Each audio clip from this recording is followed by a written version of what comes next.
Happy Wednesday out there, Team 42. It's your skipper here, Darius Dale, to present our macro minute for Wednesday, September 27th, 2023. We'll start with today's key macro event, which is death by 1,000 cuts for the U.S. consumer, question mark. The multi-month declines in financial asset prices and accelerating increase in real asset prices, primarily energy and increasing housing and affordability, is starting to weigh on consumer sentiment here in the United States.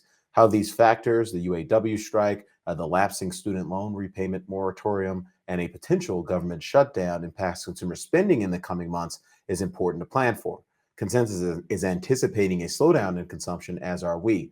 Where the rubber meets the road is if the slowdown contributes to a sharp slowing of consumer spending to a below trend growth rate, or if the slowdown is more modest, in line with the only modest slowing we expect in real income growth.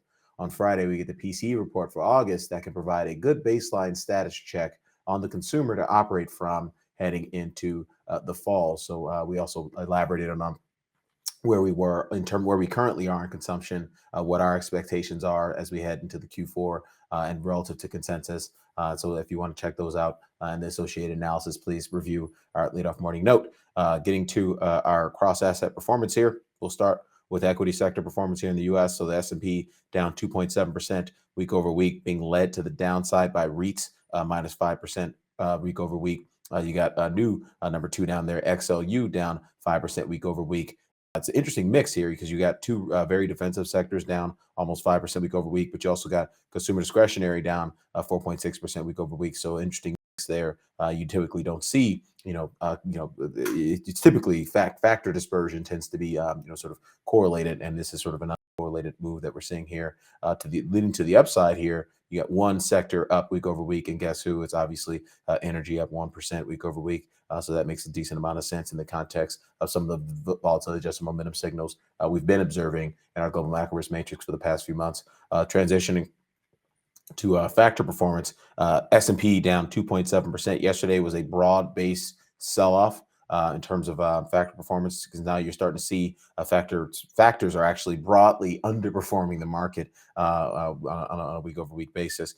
You got growth down 2.8%. You got value down. So you got growth down 2.8%, value down 3.2%.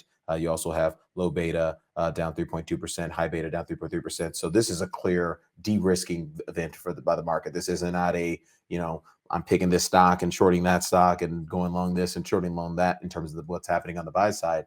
This is some risk manager A at pod shop A or hedge fund B tapping investors on the shoulder or taking books down because folks are actually blowing up. They have very tight risk limits at these firms.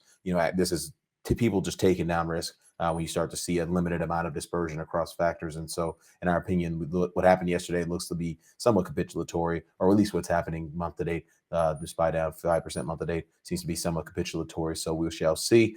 We got the 200-day moving average still below last price. So could we perhaps see one more move to the downside, given that dealers are probably short gamma around here heading into quarterly OPEX, and that's something we could see. We're not out of the woods yet in terms of September OPEX on Friday.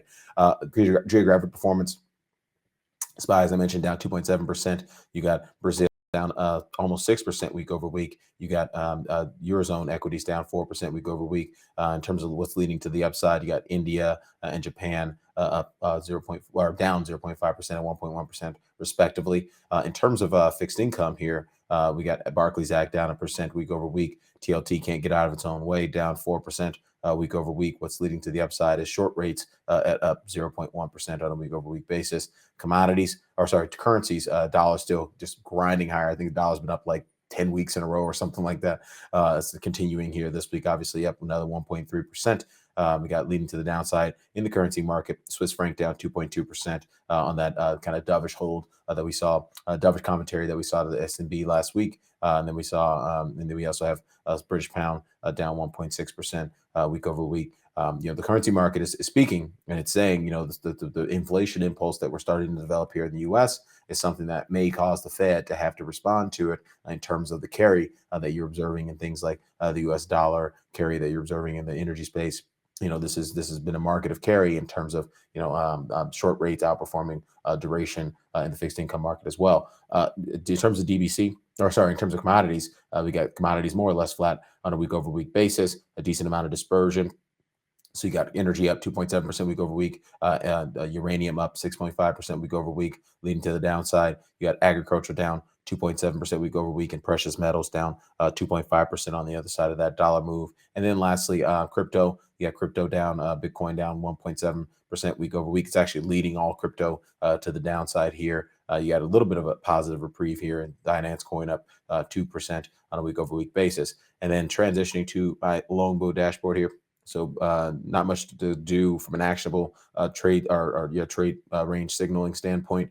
So we'll leave you with some S&P levels to think about heading into your trading day. So we're at 42.44 at the low end of that trading range there, 45.09 to the upper boundary of that trading range. Again, the upper boundary of the range is continues to not budge. And so that's telling you that if the market does bottom, kind of in and around this sort of quarterly OPEX, don't forget with the JP Morgan hedged equity roll, towards the end of the week, there's gonna be a lot of volatility supplied to the market towards the end of the week. So if we can find a near-term local low here, they're still pretty, heading into October and really throughout the fall. If we see U.S. growth surprise what are becoming increasingly bearish near-term expectations to the upside, you can resume that transitory Goldilocks rally we've been discussing really since going back to it's going back to mid-January. But if not, then we're starting to see some bearish short-term and medium-term price momentum. So I think it is, we're kind of at a very interesting crossroads here as it relates to markets. We're getting a lot of dispersion in terms of our global macro risk matrix signals,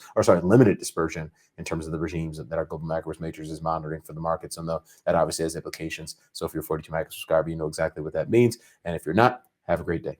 Cheers.